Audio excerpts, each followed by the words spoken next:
July ತಿಂಗಳಲ್ಲಿ ಮುಖ್ಯಮಂತ್ರಿಗಳು ಒಂದು ಸಭೆ ಕರೆದಿದ್ದರು. ನಮ್ಮ ರೋಡ್ ಟ್ರಾನ್ಸ್ಪೋರ್ಟ್ ಕಾರ್ಪೊರೇಷನಲ್ಲಿ ಎರಡು ಬಣ ಇದೆ, ಒಂದು ಜಾಯಿಂಟ್ ಆಕ್ಷನ್ ಕಮಿಟಿ, ಇನ್ನೊಂದು ಕೂಟ. ಎರಡರಲ್ಲೂ ಸುಮಾರು 14 ಸಂಘ ಸಂಸ್ಥೆಗಳು ಇದ್ದಾವೆ. ಅದರ ರೆಪ್ರೆಸೆಂಟೇಟಿವ್ಸ್ ಎಲ್ಲ ಇವತ್ತು ಕೂಡ ಬಂದಿದ್ದರು. ಮೊದಲೇದು ಜಾಯಿಂಟ್ ಆಕ್ಷನ್ ಕಮಿಟಿಯವರು ಬಂದಿದ್ದರು, ಆಮೇಲೆ ಕೂಟ ಬಂದಿದ್ದರು. ಮುಖ್ಯಮಂತ್ರಿಗಳು ಸಭೆಯ ಅಧ್ಯಕ್ಷತೆ ವಹಿಸಿದರು. ನಮ್ಮ KSRTC ಅಧ್ಯಕ್ಷರು ಶ್ರೀನಿವಾಸ್ ಅವರು, ಹಾಗೆ NW ಅಧ್ಯಕ್ಷರು, ಉಪಾಧ್ಯಕ್ಷರು ಮತ್ತು ಎಲ್ಲ ನಮ್ಮ ರಿಜ್ವಾನ್ ಅವರು, ನಮ್ಮ ಎಲ್ಲ ಕಾಗೆ ಅವರು ಅಧ್ಯಕ್ಷರು ಎಲ್ಲರೂ ಕೂಡ ಇವತ್ತು ಸಭೆಯಲ್ಲಿದ್ದರು. ನಮ್ಮ ಎಲ್ಲ ಅಧಿಕಾರಿ ವರ್ಗದವರು ಇದ್ದರು. ಅವರು 38 ತಿಂಗಳ ವೇತನವನ್ನು ಕೊಡಬೇಕು ಅಂತ, ಇದು ಪರಿಷ್ಕೃತ ವೇತನ ಕೊಡಬೇಕು ಅಂತ ಅವರ ಡಿಮ್ಯಾಂಡು.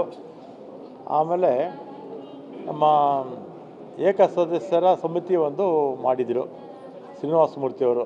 ಹಿಂದೆ ಅವರು ನಮ್ಮ KSRTC MD ಆಗಿದ್ದರು ಮತ್ತು ಟ್ರಾನ್ಸ್ಪೋರ್ಟ್ ಕಾರ್ಪೊರೇಷನ್ ಇದನ್ನು ಟ್ರಾನ್ಸ್ಪೋರ್ಟ್ ಇಲಾಖೆಯ ಪ್ರಧಾನ ಕಾರ್ಯದರ್ಶಿ ಇದ್ದಾಗ ಆಗಿ ಕೆಲಸ ಮಾಡಿದಂಥವರು. ಅವರ ಒಂದು ಸಮಿತಿ ಶಿಫಾರಸ್ಸಿನಂತೆ ಆಗ ಸುಮಾರು 9,000 ಕೋಟಿಯಷ್ಟು ಕೋವಿಡ್ ಸಮಯದಲ್ಲಿ 4 ಕಾರ್ಪೊರೇಷನ್ಸ್ಗೆ ಸ್ಯಾಲ್ರೀಸು ಮತ್ತು ಬೇರೆ ಬೇರೆ ಡೀಸೆಲ್ಲು ಇದಕ್ಕೆಲ್ಲ ವೆಚ್ಚಕ್ಕೆ ಕೊಟ್ಟಿದ್ವಿ ಅಂತೇಳಿ ಅವರು 1/3/23 ಪರಿಷ್ಕರಣೆ ಆಗಬೇಕು ಅಂತ ಆವಾಗ ಆದೇಶ ನಮ್ಮ ಸರ್ಕಾರ ಮಾಡಿತ್ತು. ಅದರ 1/3/23 ಆದೇಶವನ್ನು ಪರಿಗಣಿಸಿ ಶ್ರೀನಿವಾಸ ಮೂರ್ತಿಯವರು ಕೋವಿಡ್ ಇದ್ದ ಸಂದರ್ಭದಲ್ಲಿ ಕೊಡೋದು ಸೂಕ್ತ ಅಲ್ಲ, 17/3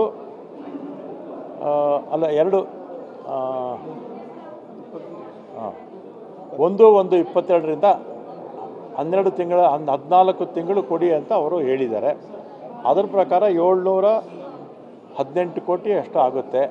ಅದನ್ನು ಕೊಡ್ತೀವಿ ಅಂತ ಮುಖ್ಯಮಂತ್ರಿಗಳು ಹೇಳಿದ್ದಾರೆ.